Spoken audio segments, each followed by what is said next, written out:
Stephanie Williams, and this morning I'll be interviewing you and asking you some questions concerning education. The other day, I had an opportunity to speak with Representative Brad Buckley.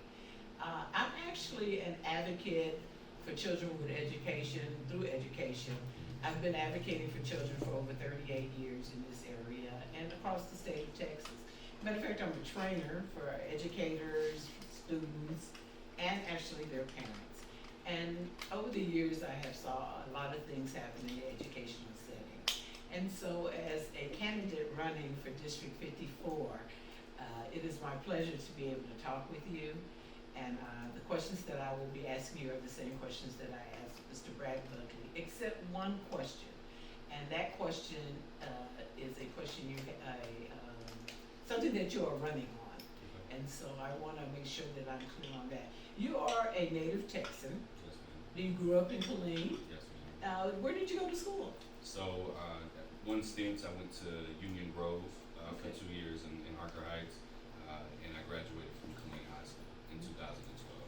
Right. Yes, Did ma'am. you play football? What Yes, did you do? ma'am. Did you? Yeah, played football. Wasn't really engaged in much else. I was focused on my junior year. I started hearing the whispers of opportunities of playing football in college, so my focus was really making sure I got the grades and played football. Wonderful. And well, actually, I played baseball as well, ran track, so I did do a few other things, but I lettered in football. Yeah. Hey, me and my husband had the great pleasure of meeting your father. He's a general in the military. He has now passed. Sorry for your loss. Yes, ma'am. Thank you. But he was a wonderful gentleman. Yes, And ma'am. so he was part of our community and did a lot of things in the community. Did you want to tell us a little bit about him? Yeah, I mean, I think I have the unique ability of having a father who blazed the path for me here in this community. As you said, well respected, very active with the Chamber of Commerce locally and throughout Central Texas. And the path he decided to take was a path that I grew up inspiring to follow. And I think I was faced with the tough decision that many I think young men in their families, those who were leading, like stepping up in the household when their father leaves or mother leaves, that I wanted to do something that can kind of rebuild the foundation of my family. And so for me, instead of serving in the military, my decision was to go into public service, where I'm advocating for those who go through the same issues that I do or that I've seen and experienced. And so, yeah, my father was a great soldier, great father, and I'm humbled and proud of him. That's very good. Yes, ma'am. I know that you have been working out in the community. Yes, ma'am. You actually co-founded a nonprofit. It's called Let's Move. It's an organization that has banned or has sought to ban no-knock warrants and gain decriminalization of marijuana in our local area.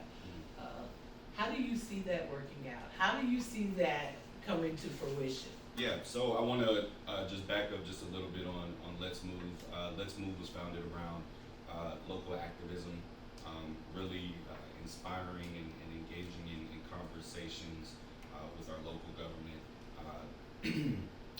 aiming to push forward those issues that people don't believe that they can get done at a local level. So the only one that we advocated for through Let's Move was no-knock warrants, and that Okay. wasn't something that we led.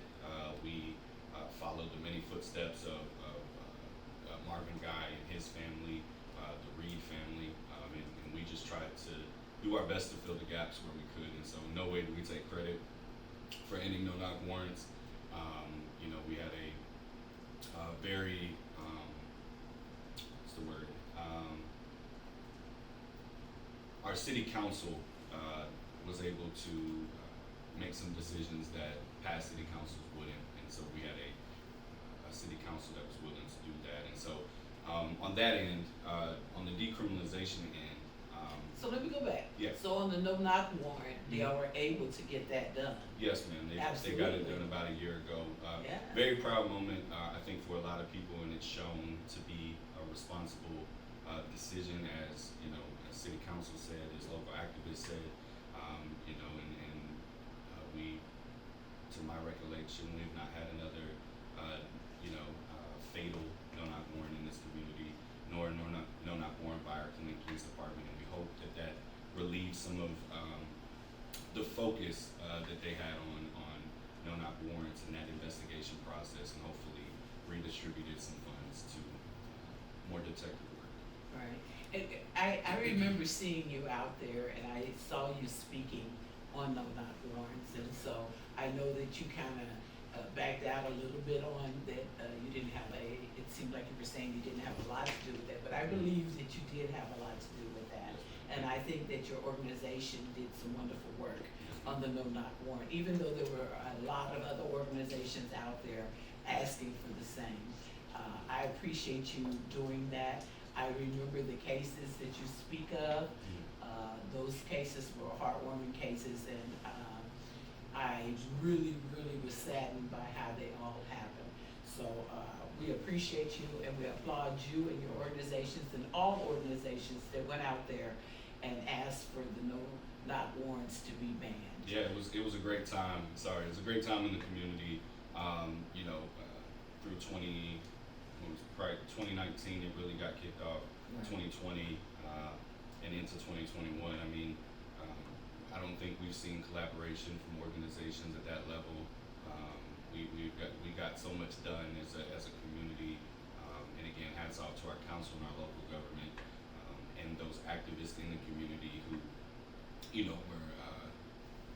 willing to step up and push against the grain. Yeah, take a risk. Yeah. Take a risk. Take a risk. Let's do something for our families. Let's do something for the people who live here. Yep. So let's move on to the cannabis. Yep. Let's talk about that. What are you thinking about that? You're saying you want to get that on the ballot. Yeah. You want it to be approved. Do you want it to be legalized or just decriminalization? Yeah, I mean, so there's a clear distinction between decriminalization and what's on the ballot here in Killeen, and what I can do as a state representative in Austin. Right. I will say that in order to get decriminalization on the ballot, we had to do very similar work that we've done in the past and engage the community. And so we had to, go get a petition signed through an organization called Ground Game Texas, and we supported that ballot initiative. And I believe that that's the work that we've done. And at this point in November, the citizens will get to decide whether decriminalization is the right thing for our city. The reason I got behind the petition is because I do believe that us decriminalizing it at the local level is another step to relieve the sort of day-to-day work of our police department. And I think there's an example yesterday in the news. There was a young man who was pulled over and had 2-point-something pounds of marijuana on him, a stolen AR, etc., AR-15. And those are the cases that we need our police to be able to focus on. When you have less than 2 ounces, your intent is not to distribute. And so, that is why I got behind that petition, but my focus is on what I can do at the state level at this point, and to allow the citizens to make their decision in November. I support legalization in this state. I support decriminalization in this state. Our criminal justice system is littered with people who are labeled criminals and get stuck in this system because of small amounts of marijuana. And I think in terms of criminal justice reform, we can take major steps with decriminalizing it at the state, expunging those records, and taking steps to legalize.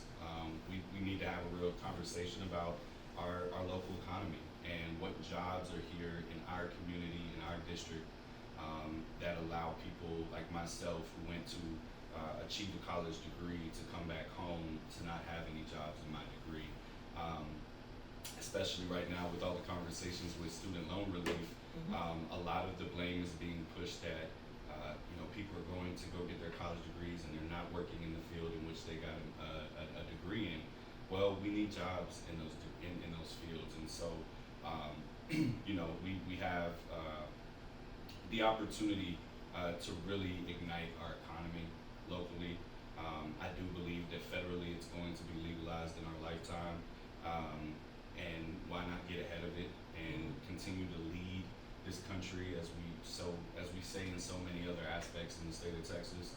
We have the opportunity to lead that push and Lead from the front. Yeah, and I do want to be clear. Just want to be clear on legalization that I don't support legal. I think that we regulate it, just like we regulate cigarettes and we regulate alcohol. Right.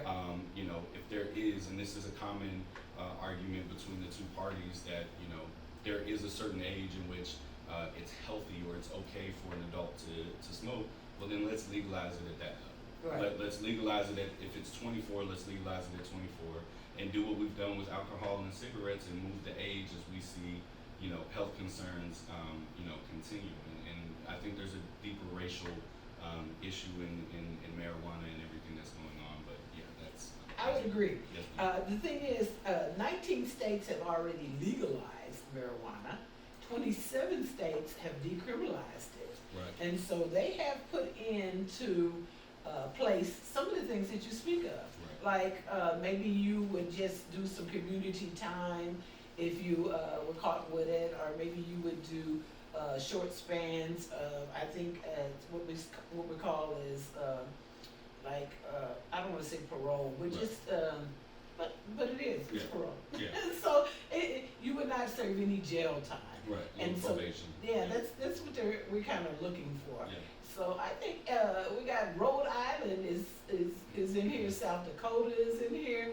There are a lot of states that have decriminalized it, and actually, I think when I was doing my actual research, I think Rhode Island was one of the ones that really was pushing for it to be more legalized, and also I think that in South Dakota, they wanted to legalize it and decriminalize it, but it also went back to the Supreme Court and they struck it down. Yeah. So they're still pushing for it. Yeah, and if I'm correct, I think New Mexico, Oklahoma, and Colorado for sure. Absolutely. And so the problem there is, we're losing that money. That people will go there to buy it and come back. Yes. And although that's not legal within itself, that's a whole economy that we are losing for people going to another state to purchase something that we can tax, we can regulate. And when we talk about young people's health, a lot of the argument and pushback right now is that we don't want young people to have access to it. Right. The fact is young people have access to it now. I would And agree. young people have access to what I would say is dirty drugs, dirty marijuana, drugs that are laced with things like fentanyl. Yes. It takes a grain of salt of fentanyl for you to overdose on fentanyl, and we have to find a way to protect our children, and Mhm. protecting our children is regulating it, having licensing, going through the proper channels. You don't see people in Colorado and California 14, 13, 15 years old walking around smoking. They can't even get into a cannabis store because you have to have an ID to get in. Many Right. other things. So I The, can the medical benefits to it is just awesome if people really look at it. And it's actually better than prescription medicine. Yes. So, in my opinion, I've and I had- think I've- research actually weighs into that too. Yeah, I've had many conversations with veterans here in our community that are 100% disabled, who decide to smoke behind closed doors, or however they take their THC, whether it be through a edible or whatever it may be. Whatever legal means Right. that they may whatever have they at this whatever time. they may have, and they're going to speak to their VA counselors, and they're telling them that they're taking these opioids and taking the proper medication. So it's almost a twofold, where we have to fix our VA system in order for veterans to be able to have access to tools, to whether it's to combat their PTSD, back pain, knee pain.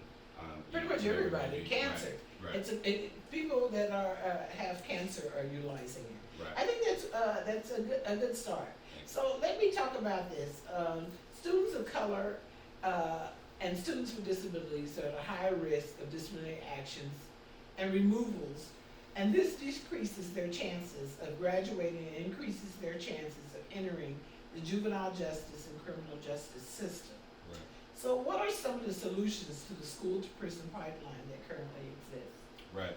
I mean, this has been a problem that precedes me in my youth. But as I've grown older, I've seen those friends who have, were from school to prison and getting in the system. For those who made decisions, at a young age that got them immediately into the system, or those who, got pulled over with the stem on the, floorboard of their car. Now they're in the system. Now next time they get pulled over, it just continues to increase. And I actually have one friend who is 28, and his first ticket he received that kind of got him into the system was 18, and he just got off of papers over the last few months. So that's 10 years that a young person can't find employment or is limited in employment, is incurring fees from lawyers, court fees, etc. So it's a real thing. There was some data that we've seen over the time that we've been kind of looking at this, and it says that 12% of kindergarten through second graders, black kids make up 12% in K through 12, and 46% of those kids are dealing with suspension or whatever it may be, and there's a real issue there. Well, let me say this. By Appleseed, in 2006 is where they took this data. Special education students were 11% of the population, 22% of DAEP, and out-of-school suspensions, and also 21% had ISS and referrals. So they only make up 11% of the population. Right. So in school, we have policies that actually does not address behavior concerns. We're talking about children with disabilities. What ends up happening is they have a disability. That disability is not being served properly. And so children begin to act out. That becomes their way of communicating. And because that's their way of communicating now, they are being penalized for it. Not saying that it's right behavior, it's that we should be teaching them the appropriate behavior and serving them services that would support their disabilities. Right. Yeah, and I can relate. In middle school, I was an angry kid. My dad deployed, 2 times in 3 years, and so I rarely saw him. We were moving every year, and military kids, and I want to speak for military kids in a lot of what I'm doing, because we so often, because our parents are in the military, are thought to, okay, they're squared away, they're good. Well, half the time when I'm injured, my dad's telling me to rub some dirt on it. He's not taking me to the hospital. So we have this mindset that, we're going to be okay. Well, I mean, I remember, moving between 6th and 7th grade and having to go to summer school as soon as I got to the new school in a different state because I was behind. And who am I going to meet in summer school? When I'm going to a middle school, it's going to be those who have either been troubled in the last school year, or those who aren't getting the right grades, or those who want to accelerate, whatever it may be. And so you're immediately putting us in situations where the influence around us is not positive, and may guide students down a wrong path. I think the fact of the matter is when we send our kids off to school, not only should we be comforted in the fact of knowing that they're going to be safe and nobody's going to walk in with an AR-15 and kill them in their classroom, but we have to make sure that when we're sending our kids to school, we are solving as many issues as we can there. Like, we don't want to send them to school for them to be sent back home. Right.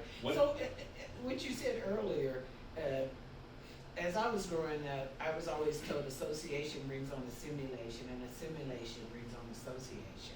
So what you're saying is basically the people that you hang around, you pretty much become, or you are already that. Very heavily influenced. But the thing is, we're already at that point where children are being sent over to DAEP, JJAEP, and then they are going into the pipeline. If you were to become representative of District 54, what would you be recommending happen before we send children into the juvenile justice system? Right. I mean, that's easy. First, on that juvenile justice system, I mean, here, we can't even support the amount of kids that are in our juvenile, when you say here, you're talking here about Killeen in ISD, or you're Killeen talking about ISD, Central Texas? the city of Killeen. Yes. We're having to send our youth away to other Areas. juvenile centers, which, at that point, you really understand that you have an issue. It's not our kids, it's our penalties. And I think if we find ways, and it all comes down to funding and staffing. I have a feeling that most of these questions that pertain to education are going to come down to those two things. I mean, we've got to be able to retain our teachers, our educators, our counselors, our staff in schools. If we can't, then these young people they're being let down. They're not going to have the most, with somebody like me who moved, every 2 years in the military. If I found that counselor or teacher and was able to attach to them, that would be when I got in trouble. That's who I'm going to go talk to. That's Right. who the principal would send me to go talk to. An English teacher, a history teacher, or a counselor who truly cared. Here in We this talked to community, Representative Buckley, brought up the same point, Mhm. that, and I think we and him talked about, you have to care to be able to teach, and we need to have people in the school that a person can go to, a child can go to, a student can go to, that they trust, Mhm. and that is able to work problems out with them, give them choices, and have them be able to pick some choices that are positive. Mhm. So I think you hit on the same nail that he hit on, that we definitely need more training, we need more staff, and with that, I also would like to know, after we get those staffs, after we get that training, what do we put in place to say, I'm not gonna send you to JJAEP, I'm not gonna send you DAEP, I'm actually gonna have some programs within the school that is gonna work with you. I know we have behavioral programs, but the people in the behavioral programs, for the most part, do not have the training they need to actually work with the children. They may have some mental issues, or a disability, or they have not been educated appropriately, so they're frustrated with the educational system. Right. So what other kind of programs can we put into the schools besides a behavior management program? Right. Are we talking more counselors? Right. Is that something? Yeah, I mean, well, it's tough to answer in just this pocket. I mean, we need more counselors. Period. Okay.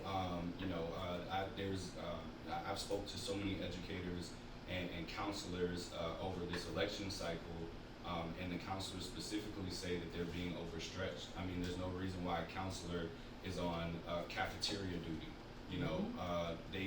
Our counselors need to have every moment of their time being able to speak to these kids, and even to speak to these teachers. I mean, we have no true grief solutions when things happen in our community, and students and teachers alike, staff, need somebody to talk to. Right. So that's number one. Number two, I think, I in no way am an expert in education, and nor have I touted that. And so I heavily lean on experts, professionals, retirees, current educators to help me craft what our plans are to move forward. And not only just craft it now so that, when we win on November 8th, we go to Austin with, we've got the textbook, but continuously work with them through, my term, because it is ever changing, it's ever evolving.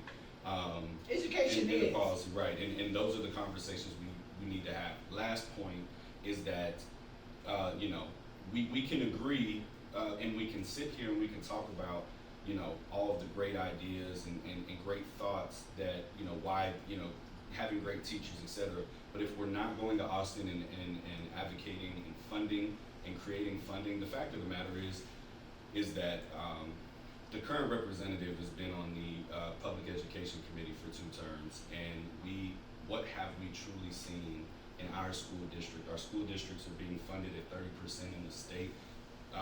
far below what it usually is. We used to match 50-50 and now we're not.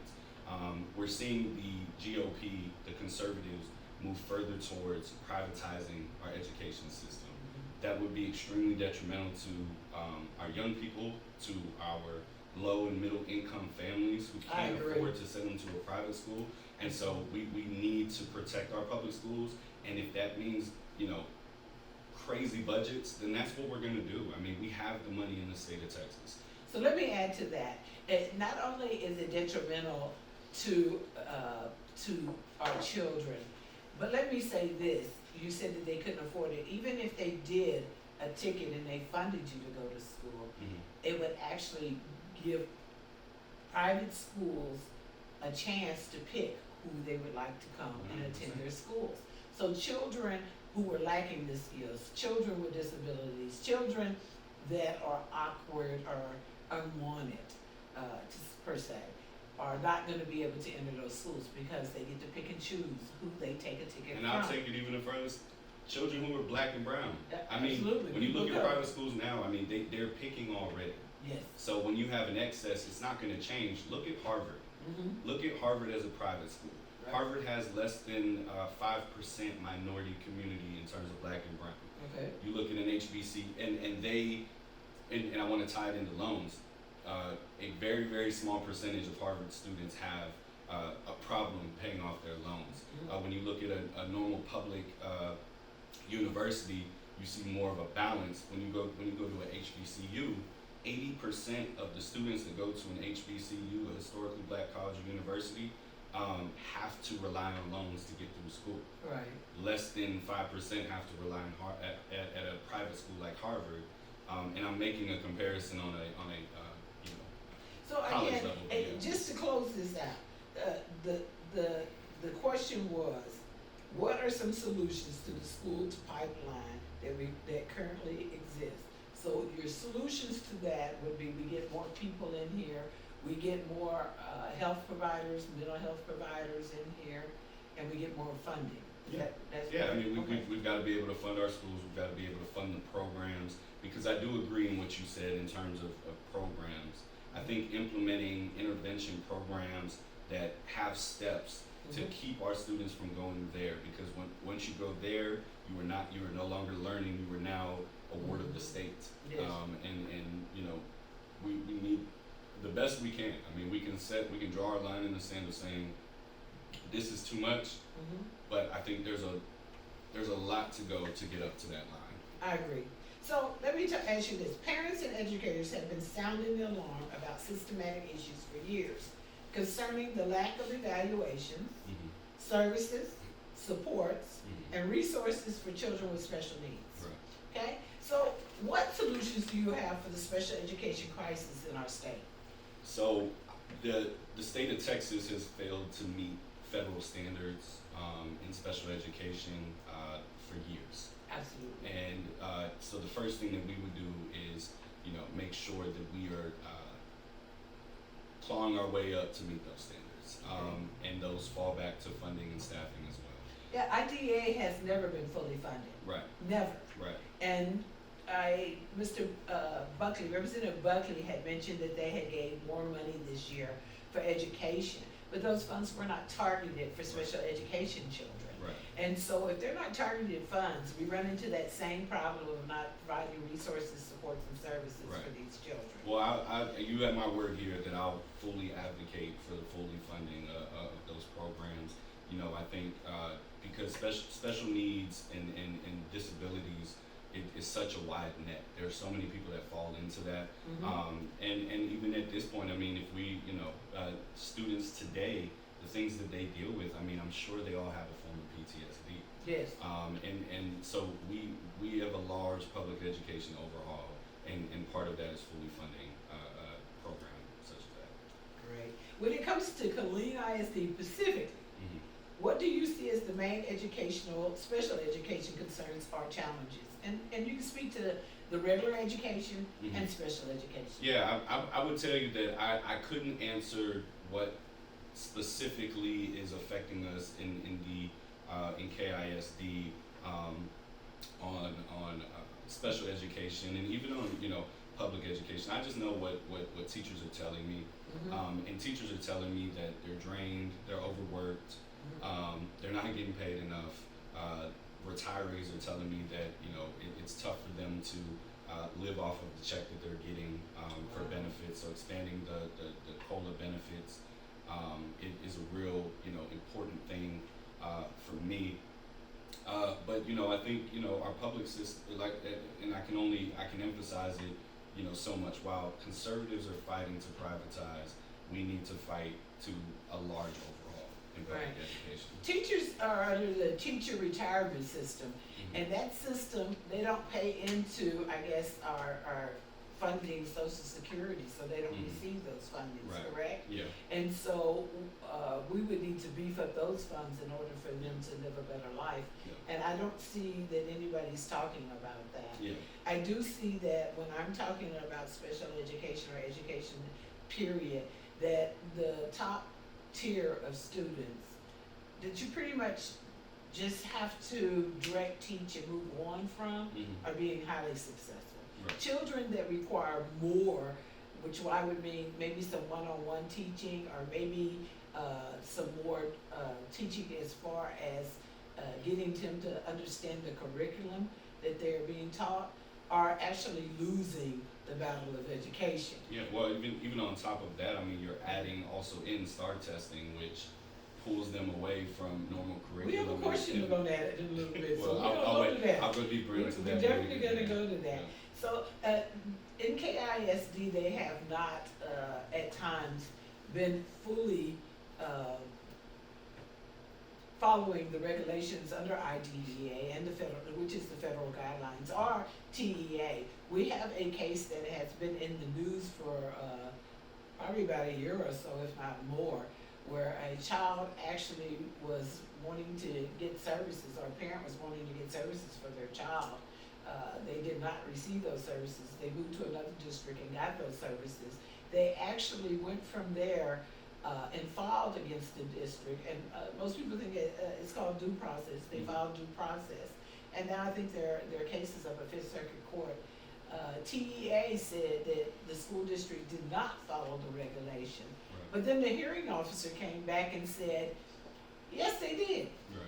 And so now we have TEA saying, which is the Texas Education Agency, saying one thing, but the hearing officer, who actually heard the case, said yes, they did. So that is a problem in our education system as far as special education is concerned. When you have one entity saying you are wrong, you are not following the regulation, and then the hearing officer comes behind them and says, yes, you did. So that's why that case is probably up at Fifth Circuit Court, other than the fact that the school district was not following the IEP and providing services appropriately for that student as far as the parent is concerned. Right. So special education has been a horrific ordeal for most parents in Killeen ISD. Yeah. They have struggled.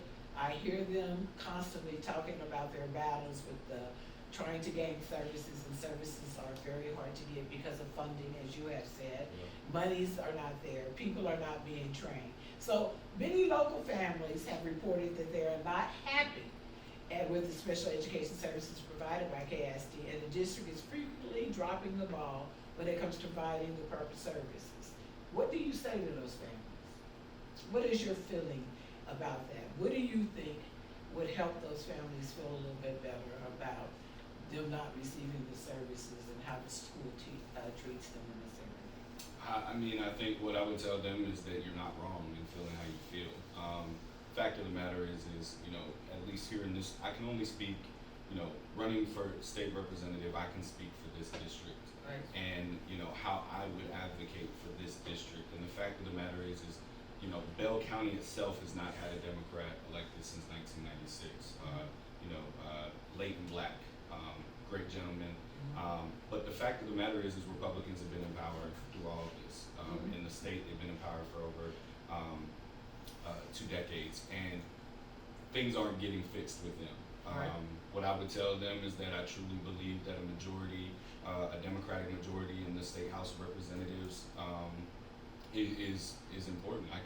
You can elect me in November and I can go to Austin, but if we don't have the majority, we're going to continuously fight um, with trying to secure funding for issues like this, with trying to give teachers an opportunity to teach a curriculum that they believe in, the opportunity to teach the true history of this country, the inequities to Black and brown communities. So my message to them would be: you're not wrong to feel that, and that we plan to fight. You hear them. We hear them, and we plan to fight. We plan to fight for them. Okay. Yeah. Over the years, educational staff has reported abuse and non-compliance with the school system with federal regulations and has lost their careers over this. So this has to do with the Whistleblower Act. So there is a Whistleblower Act in place, but the districts, as far as teachers, staff, and other staff are concerned, when they tell them that they're doing something wrong for a child, or they speak up on behalf of a child that they think services are not being provided, they end up losing their career. Yep. And so, what do you say to that? I support whistleblowers Mm-hmm. in our education system. I think if nobody's blowing the whistle, we're not addressing the true things that are behind closed doors. We all know the teacher, who tidies the classroom up just a little bit more when their supervisors come in to, watch their classroom. They don't get to see a day-to-day bird's eye view of what's going on in each and every classroom. And so we need to be able to depend on teachers voicing their opinion and speaking out on how they feel. I think this is a great pitch for the fact that, instead of union busting and not allowing teachers to unionize and protest in a way that gives them the opportunity to advocate for themselves in numbers so they feel more comfortable and powerful. The reason why they're not able to is because that individual person, more times than not, is not going to risk their career to fight an issue. But this is why unions are so important, but also giving those powers to a union to allow them to stand up for themselves in numbers, so that they have the legal protections, so that they have the support systems in place to advocate for things like this. There's a lot of people that on the other side who disagree with unions and fight vehemently to bust them in any way, and I think really advocating for teachers to allow them to organize, be vocal. I'll tell you straight up that there are teachers in this school district and school districts within HD 54 that are afraid to be vocal about supporting me. Absolutely. And that's wrong. Yes, it is. We have to have protections for our teachers, and that includes allowing them to blow that whistle when they see the problems, the inequities, and the issues. I mean, who else are we going to listen to when we talk about crafting and really reforming our public education system?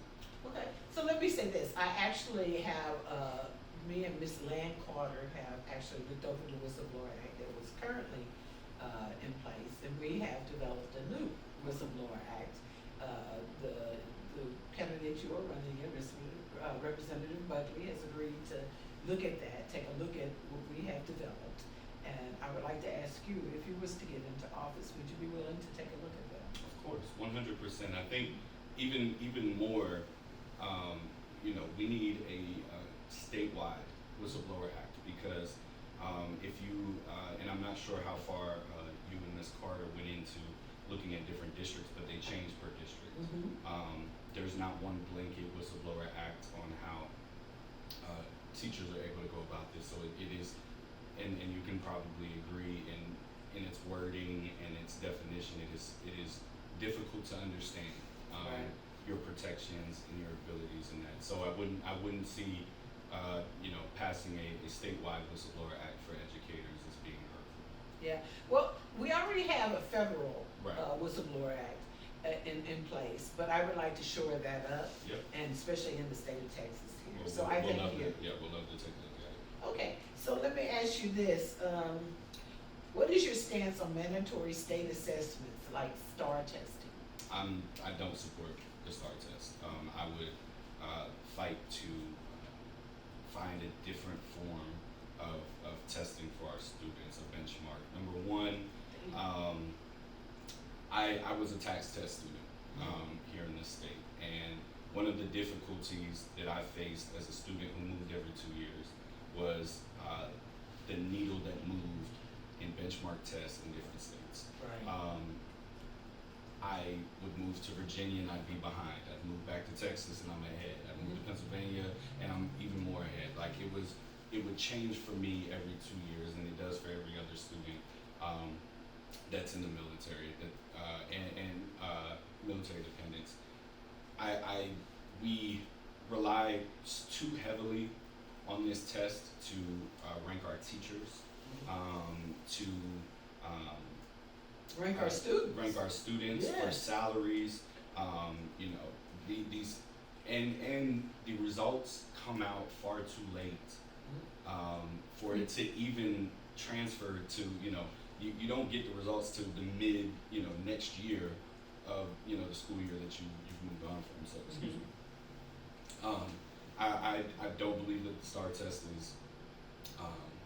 is doing a great job, and I, as well as many Democrats, believe that we need a new form of testing in our schools. Okay, very good. I think that the STAR test is a way of actually gaining information and data. I do not think it's the only way. Right. Yes, absolutely not. And I do want to be clear that I support another form of doing that. The STAR test is not. I heard you the first time. I just want to make sure for those who hear this. Absolutely. Jonathan's not out here just trying to get rid of all, assessment testing and things. No, you want some data. We want You some just think data. it's a better We way want to some get hard it. data. We want some data that reflects the students as well as the teachers and the schools, and that is a fair benchmark for everybody.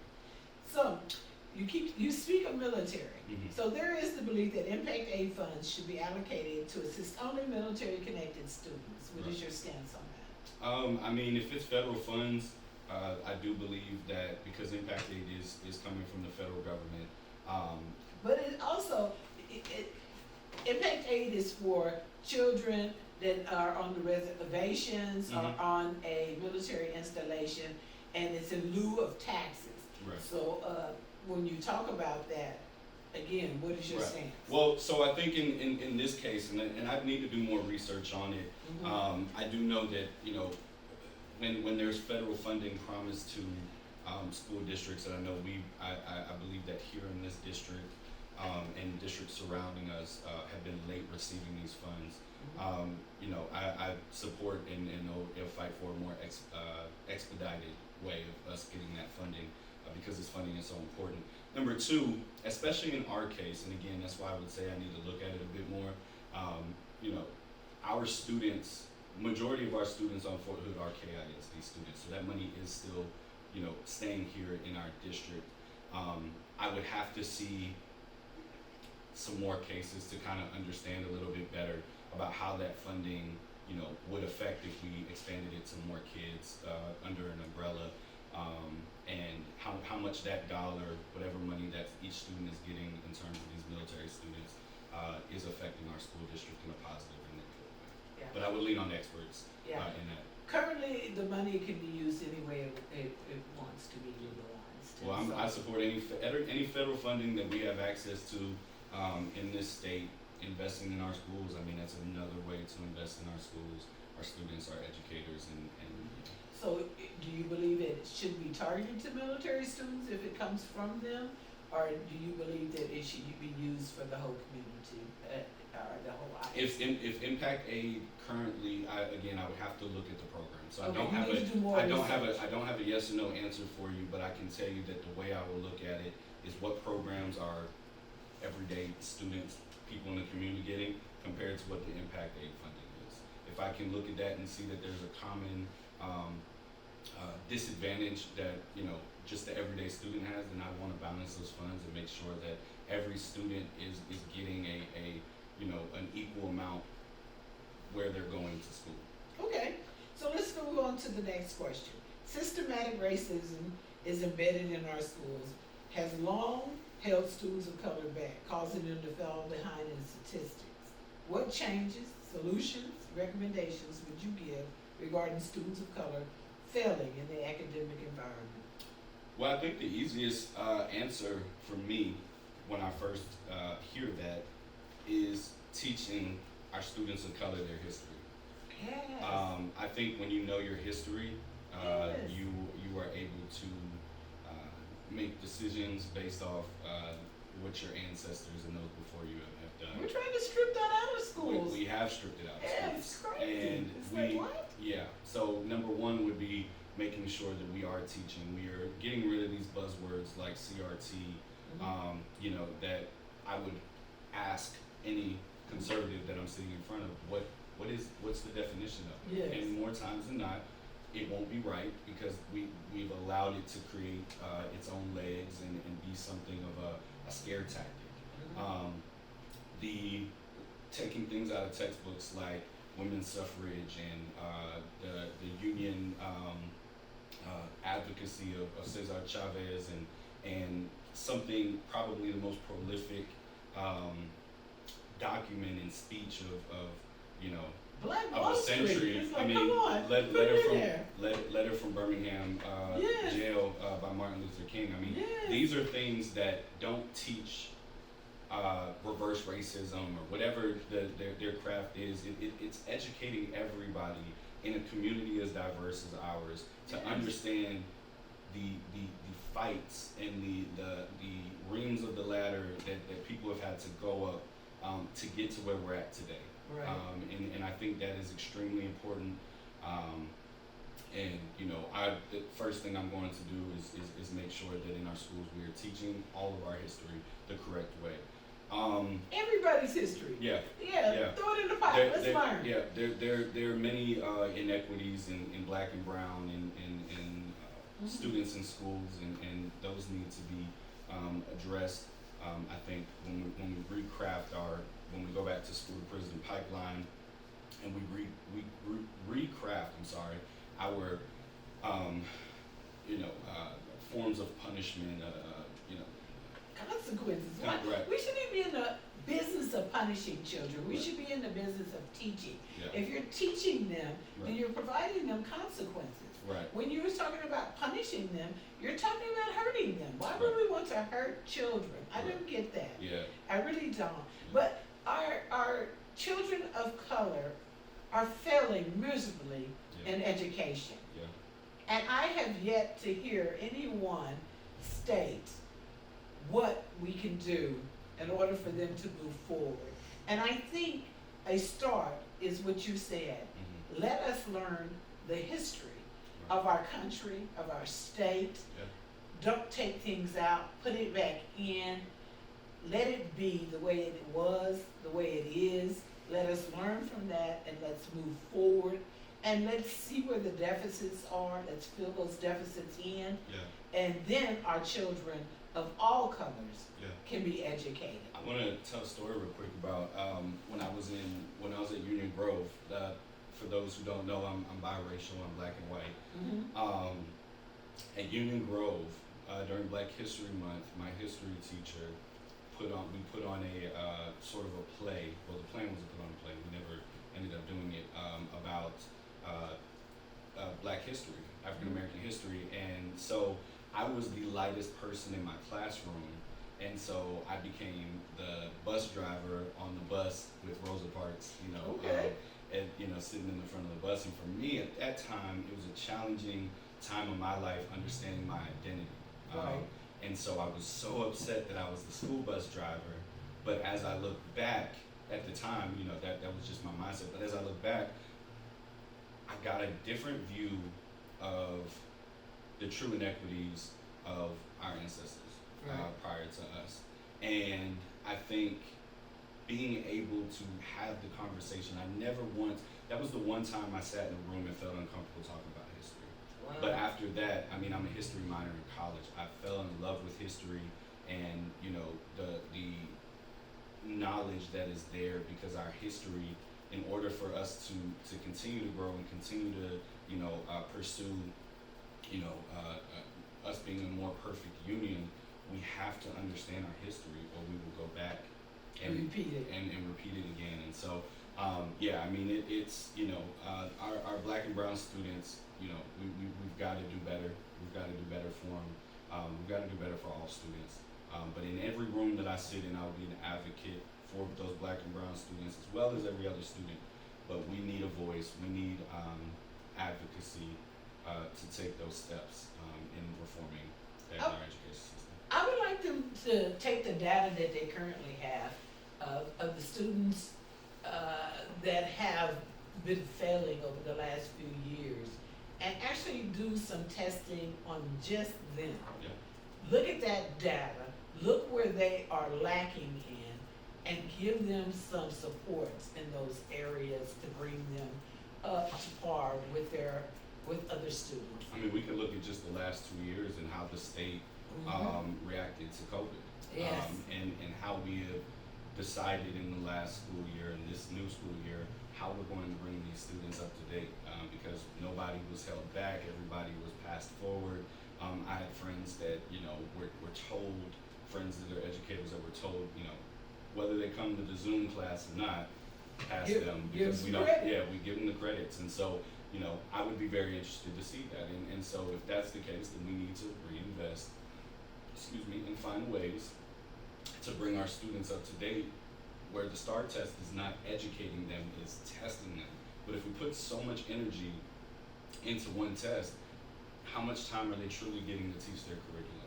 Most teachers that I've talked to don't get to teach their full curriculum, because by the time they get to where they need to be preparing for the STAR test, it takes up far too much time and too much energy, because all they care about is making sure that we get a certain grade, a certain score, rather than they have to shift their interest into the STAR test rather than that curriculum, and making sure our students are educated. Well, some educators would say that they are doing that, actually going back, and they are helping our students gain that knowledge. But I'm going to say I don't see it. Mm-hmm. And I think someone mentioned to me about compensatory services. I think Mr. Representative Brad Buckley talked about compensatory services. But when I hear people ask you, do you need compensatory services in meetings to gain more knowledge that you have missed? Everybody says no. Right. And it's like, no, I missed almost a whole year of education, and you're not going to provide me compensatory services. So now you say you're going to give me power hour. I was about to say, like, power hour. I'm telling you, like, first off, I mean, as a former student athlete, if you told me that during my lunch period, I needed to go, sit down and study, Thank you. I would rush in, because we had A and B lunch, and then A lunch was football practice, B lunch was our lunch, and half the time our coaches didn't let us out of practice until halfway through B lunch, because they ate up our lunchtime. One, we don't have the time. We're doing a million other things. You don't have the teachers. You don't have the teachers. And so, being able to go back to that, forming those one-on-one relationships, having tutoring, not asking teachers to work, a bunch more hours each day without, having a pay that can reflect so that they can invest. I had many teachers. My father died the second semester of my senior year at Killeen High School, and I remember I got a phone call from the school that day, and they said, take as much time as you need. We're here when you're ready.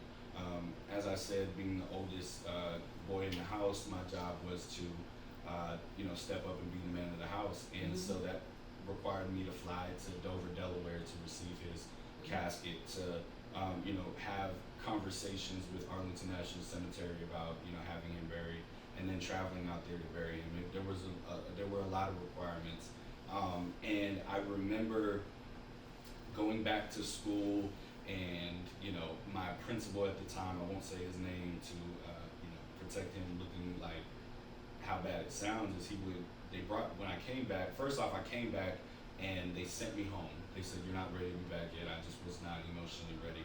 And then when I did start coming back, he would pull me into his office, and he had an expulsion letter on his desk. Wow. And he said, this has your name on it. If you miss another day of school, you're not going to graduate. Right. And they gave you that time, but now they want to. They gave me the time, and then they wanted it back. And so the last day for seniors was a half day. I sat in one teacher's classroom until 6 p.m. finishing 7 weeks worth of work just to pass the class. I believe you. Stuff that have not used to this day, but also that having that weight.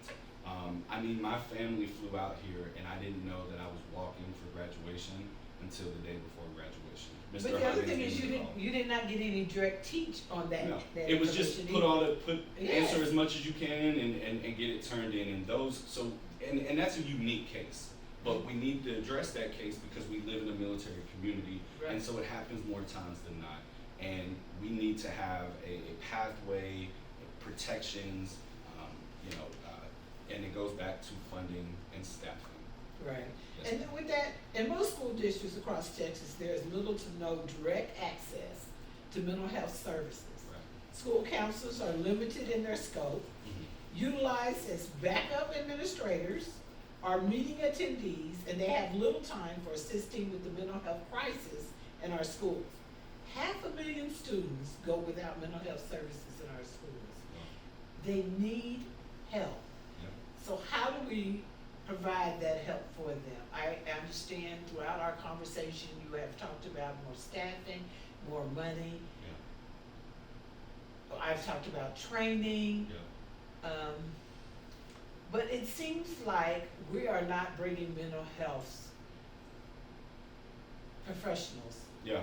to our districts. Yeah. The fact of the matter is, the reality is, I as a student Mhm. was never concerned with somebody coming into my school and with a firearm and killing my fellow students. I Right. never, from my recollection, outside of Columbine, there were no school shootings while I was in school Right, that I can recall.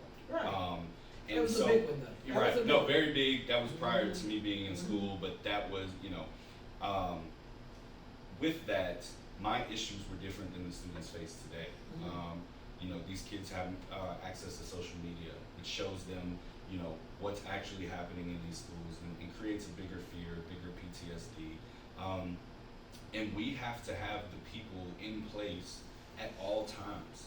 Because even with me, my issues were issues with my identity, issues with my family going through a divorce, issues with Those are issues that every student goes right. through all And I had access to counselors who took the time every week to go through those things. The fact is we need people that are specific to answer the call of what today's issues are. Right. And that is having mental health professionals, giving the training, the access to the training to, again, not only the students, but I believe that the educators and the staff should be able to have access to that as well, because we all remember when the Fort Hood shooting happened. We went to school like the next day.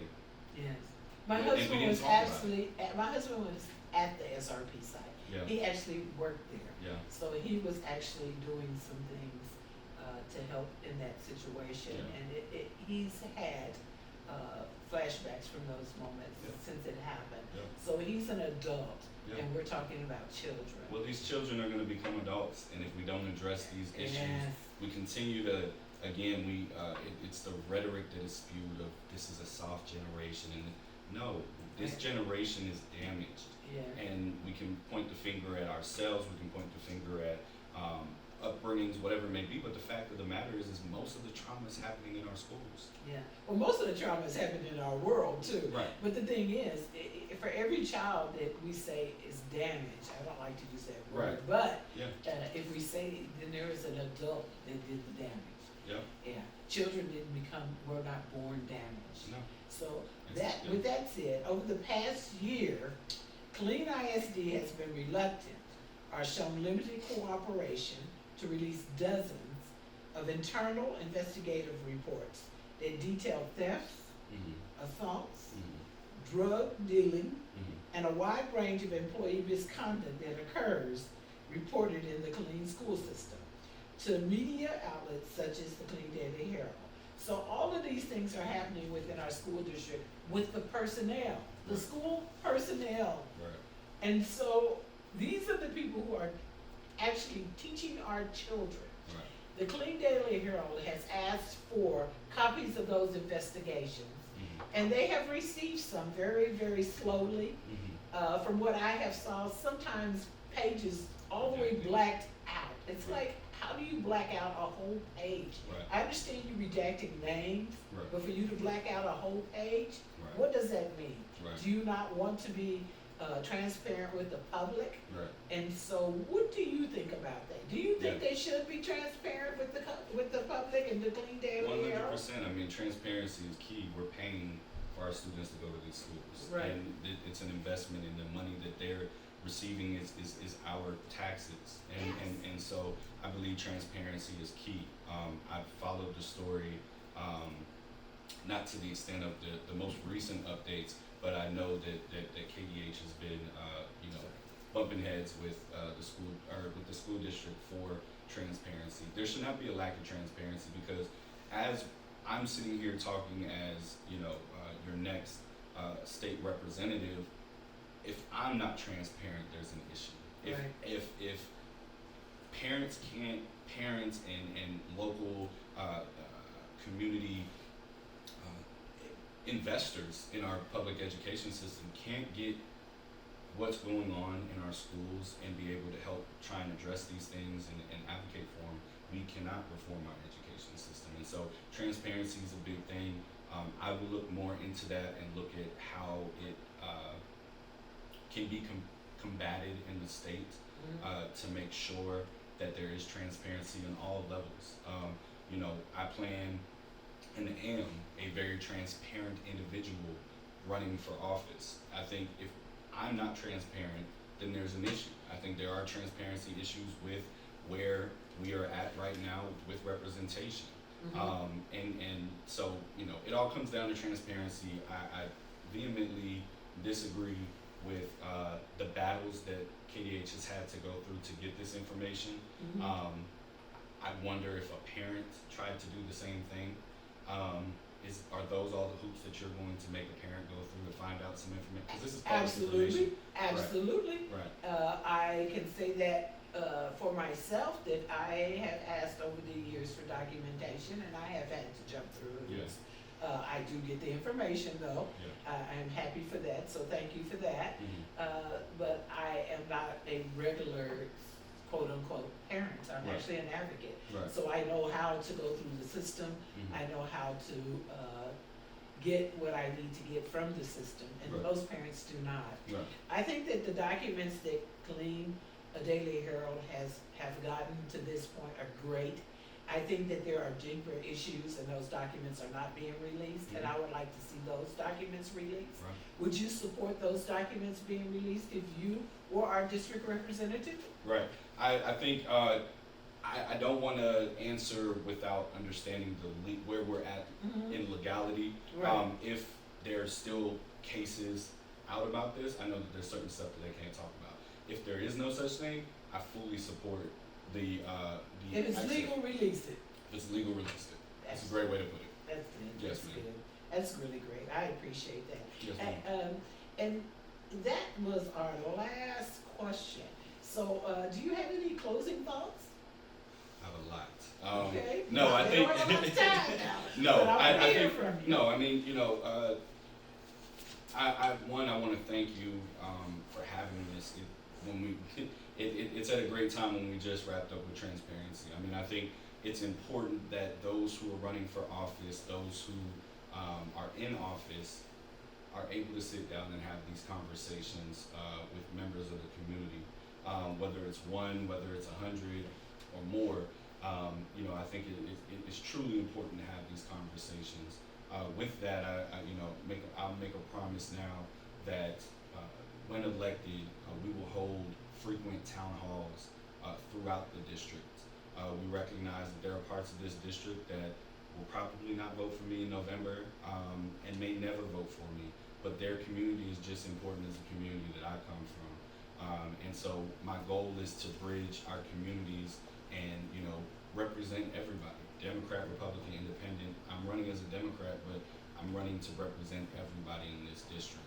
I want to be clear that I said it, in the beginning, but there's a lot of conversation of, well, we don't want to lose our seat on the Veterans Committee, or we don't want to lose our seat on public education.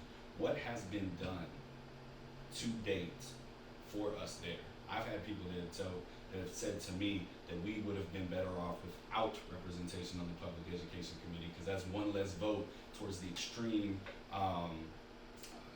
policies that have been passed in this last session. I want to be clear about my opponent's record, that in his first session, he was ranked as the moderate Republican that we all believed that we were electing to go into office. Since he has climbed the chart to become one of the most conservative voters in the state house. This district is purple. This county is purple. Whether you like Democrats or you like Republicans, we understand that we walk a fine line of being moderate out here, meaning we like our guns, but we need more protections for them. Meaning, you may have a certain stance on abortion, but we have conversations about them. When it comes to our schools and it comes to progressing our community, we have the conversations and we work towards them. I don't have any big money in my pocket. We are not going to be, nor are we now, lobbied to vote a certain way. The conversations that I have and the issues that we've created are issues that I believe in, but were created from conversations in the community. If they want to get in touch with you or they would like to support you, how would they do that? Can you let the people know out here? No, for sure. You can find us at www.hildnerfortx.com. That's HILDNERFORTX.com. That's our website. Covers all our issues, has contact information, has opportunities to volunteer, has opportunities to donate, all on that website. You can reach me at my phone number at 254-466-0993. I'll answer the phone anytime. Ms. Williams knows. Anytime you call my phone, I will answer, and I'll do my best to address any issue I can at that moment. Our office is located in downtown Killeen, which I truly believe is the heart of our community and the heart of this whole district. That community's been around since the beginning, and we cannot forget about that community. So I put my office right on Gray Street. It is 205 North Gray Street. We're practically in there every day. If I'm not in there, there's a representative from my team that is in there that can answer your questions and address your issues.